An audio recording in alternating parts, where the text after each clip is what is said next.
एक समय की बात है। एक छोटे से शहर में मोनिका और गुड़िया नाम की दो बहनें रहती थीं। वो दोनों अपने अपने माँ पापा के साथ रहती थीं। वो दोनों बहनें हमेशा मिलजुल कर रहती थीं। एक दिन की बात है। बहुत दिन हो गए हम पार्क में खेलने भी नहीं गए, आज खेलने चलें? हाँ दीदी, बहुत दिन हो गए पार्क में खेले हुए, चलो चलते हैं। वहाँ उनके और दोस्त भी खेलने आए हुए थे। चलो आंख मिचौली खेलें।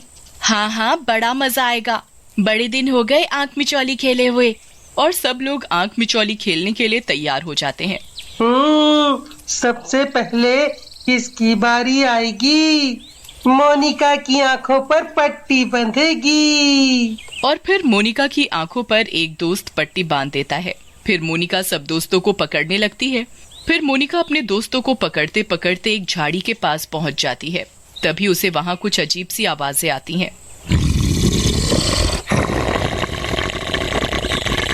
अरे, ये झाड़ियों में से कैसी आवाजें आ रही हैं? फिर मोनिका झाड़ियों के पास जाकर देखती है तो बुरी तरह डर जाती है। वहाँ एक चुड़ैल होती है, वो भी उसकी ही उम्र की थी। बचाओ बचाओ, चुड़ैल चुड़ैल। जैसे ही मोनिका चिल्लाने लगती है तो चुड़ैल गायब हो जाती है। मोनिका की आवाज सुनकर मोनिका के सभी दोस्त और उसकी बहन गुड़िया भी आ जाती है। क्या हुआ दीदी, आप चिल्ला क्यों रही थी? मैंने अभी झाड़ियों में एक चुड़ैल को देखा, वो भी हमारी तरह एक लड़की है, पर वो चुड़ैल थी, पता नहीं कहाँ गायब हो गई। तुम भी ना कैसी कैसी बातें करती हो। यहाँ शहर में भूत वूत चुड़ैल वुड़ैल कुछ नहीं होता। सुना है ये सब चीजें दूर जंगलों में होती हैं। मैंने सुना है जो कोई भी चुड़ैल को देख लेता है, चुड़ैल उसके साथ रहने लगती है। मुझे डराओ मत, मुझे चुड़ैल से बहुत डर लगता है। अगर तुमने चुड़ैल को देखा होता ना तो तुम सब ऐसी बातें नहीं कहते। मैं घर जा रही हूँ, गुड़िया तुम भी घर चलो। ये कहकर मोनिका और गुड़िया घर चली जाती हैं और वो रोते हुए अपनी माँ से कहती है, माँ मैंने पार्क में चुड़ैल को देखा। फिर मोनिका अपनी माँ को सारी बात बताती है तो फिर उसकी माँ उसे समझाती है और उससे कहती है, मोनिका बेटा ऐसा कुछ नहीं होता, तुम बेकार में ही डर रही हो। चलो हाथ मुंह धो लो, मैं खाना लगाती हूँ। फिर मोनिका और गुड़िया खाना खाकर अपने कमरे में सोने चले जाते हैं। गुड़िया तो सो जाती है पर मोनिका को नींद नहीं आती। फिर उसे थोड़ी ही देर में अपने आप नींद आ जाती है। तभी उसे कुछ अजीब सी आवाजें आती हैं। आवाजें सुनकर मोनिका की आंख खुल जाती है तो वो देखती है कि चुड़ैल उसके पास बैठी हुई है।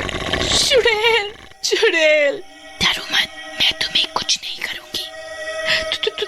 तुम वो फोई पार्क वाली चुड़ैल हो ना? हाँ, मैं पार्क वाली चुड़ैल हूँ, मेरा नाम दिया है। तुम चुड़ैल कैसे बन गई? मैं भी तुम्हारी तरह थी, पार्क में आकर खेला करती थी। एक दिन की बात है, मैं झूला झूल रही थी, फिर मैं जोर जोर से झूला झूलने लगी, तभी मेरा बैलेंस बिगड़ गया और मैं झूले से गिर गई और मेरे सिर में बहुत बुरी तरह चोट लग गई और फिर वहीं पर मेरी मौत हो गई। तभी से मेरी आत्मा वहाँ भटक रही है। तुम्हें इतनी जोर से झूला नहीं झूलना चाहिए था। हाँ, तुम सही कह रही हो, मेरी एक गलती के कारण मेरी जान चली गई। तभी से मैं हर रोज यहाँ पार्क में भटकती रहती हूँ।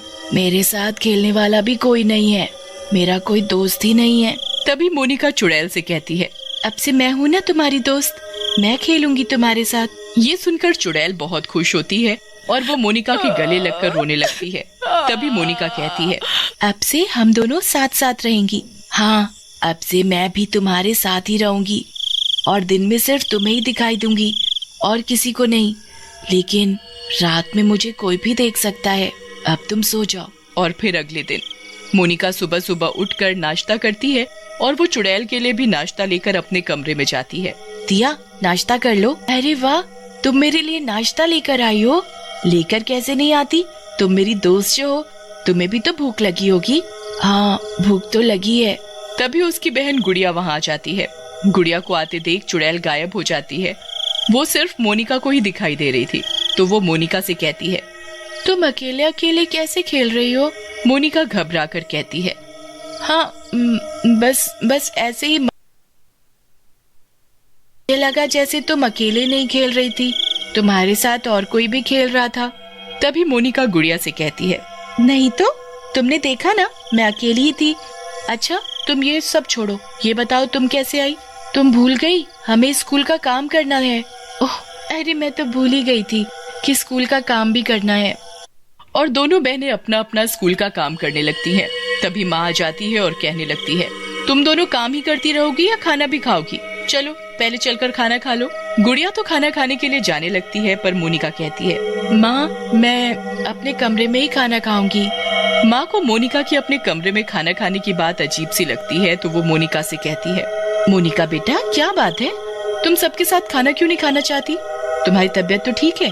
तभी मोनिका कहती है, माँ मेरी तबीयत ठीक है, बस आज मेरा मन अपने कमरे में ही खाना खाने का है। ठीक है, मैं तुम्हारा खाना तुम्हारे कमरे में ला देती हूँ। माँ मोनिका को खाना कमरे में ही लाकर दे देती हैं और वहाँ से चली जाती हैं।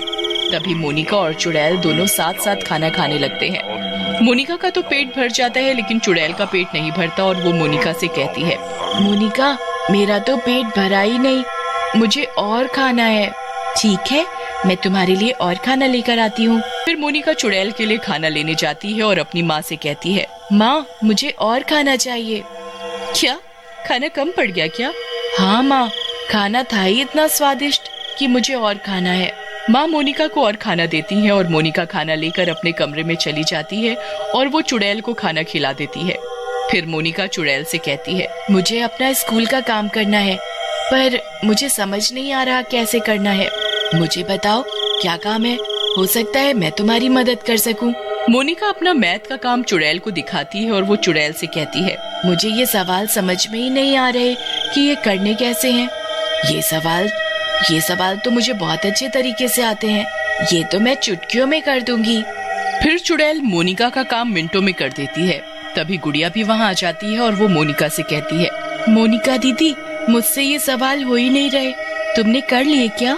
हाँ मैंने तो अपना काम कर लिया। और मोनिका अपना काम गुड़िया को दिखाती है। गुड़िया काम देखकर हैरान हो जाती है कि मोनिका तो मैथ में कमजोर है, फिर उसने ये सवाल कैसे कर लिए। फिर वो मोनिका से कहती है, दीदी तुमने ये कैसे कर लिए? अरे ये तो मुझे आते थे। गुड़िया को मोनिका की बात कुछ अजीब सी लगी और वो वहाँ से चली जाती है। इस तरह मोनिका का बर्ताव दिन पर दिन बदल सा गया था। सभी लोग मोनिका को इस तरह से अकेले देखकर परेशान रहने लगे थे कि आखिरकार मोनिका को हो क्या गया है। तभी एक दिन माँ देखती है कि अकेले अकेले मोनिका किसी से बातें कर रही है। उसकी ये बात देख माँ बहुत हैरान होती है और कहती है, ये मोनिका को हो क्या गया है, कुछ तो गड़बड़ है, मुझे देखना पड़ेगा कि आखिर मोनिका अकेले अकेले किससे बात करती है। और रात को जब सब लोग सोए हुए थे, तभी मोनिका की माँ रसोई में पानी पीने के लिए जाती हैं और वो चुड़ैल को मोनिका के बालों में तेल लगाते देख लेती हैं। चुड़ैल को देखकर माँ बुरी तरह डर जाती हैं और कहती हैं, अच्छा तो मोनिका चुड़ैल के साथ रह रही थी, मुझे कुछ करना पड़ेगा, कहीं ऐसा ना हो ये चुड़ैल मोनिका को कोई नुकसान पहुंचा दे। और अगले दिन मोनिका की माँ पास वाले मंदिर में जाकर पुजारी जी से मिलती हैं और उन्हें मोनिका और चुड़ैल के बारे में सब बताती हैं। तो पुजारी जी कहते हैं, मुझे तुम्हारे घर में हवन करना पड़ेगा, तभी वो चुड़ैल मोनिका का साथ छोड़ेगी। मैं आज ही तुम्हारे घर में चलकर हवन कर दूंगा। ठीक है पुजारी जी, आप हमारे घर चलिए। पुजारी मोनिका के घर हवन करने चला जाता है और घर पहुंचकर घर में हवन करने लगते हैं। और वो घर के सभी लोगों से कहते हैं, घर के सभी लोगों का हवन में बैठना जरूरी है, सभी लोग हवन में बैठ जाएं। घर के सभी लोग हवन में बैठ जाते हैं। गुड़िया और मोनिका भी हवन में बैठ जाती हैं। तभी पुजारी जी हवन करने लगते हैं। जैसे ही वो मंत्र पढ़ने लगते हैं, तभी चुड़ैल सबके सामने आ जाती है और वो कहती है, ए पुजारी तू बंद कर ये हवन, नहीं तो मैं तुझे मार डालूंगी। बंद करो ये हवन, मुझे तकलीफ हो रही है। छोड़ दे मोनिका को, ये मेरी अच्छी दोस्त है, ये मेरे ही साथ रहेगी। देखो बेटा, ऐसा नहीं हो सकता, ये तुम्हारे साथ नहीं रह सकती, इसे जाना ही होगा। तुम्हें मोनिका को छोड़ना पड़ेगा। जिंदा इंसानों का कोई मरा हुआ दोस्त नहीं होता। मैं नहीं जाऊंगी। देखो, हम तुम्हारी मुक्ति करना चाहते हैं, इसलिए तुम्हें मोनिका का साथ छोड़ना पड़ेगा, जिससे तुम्हें फिर से दोबारा जन्म मिल सके। ओम नमः शिवाय। तभी पुजारी अपने कमंडल से गंगा जल निकालकर चुड़ैल पर छिड़क देता है और चुड़ैल गायब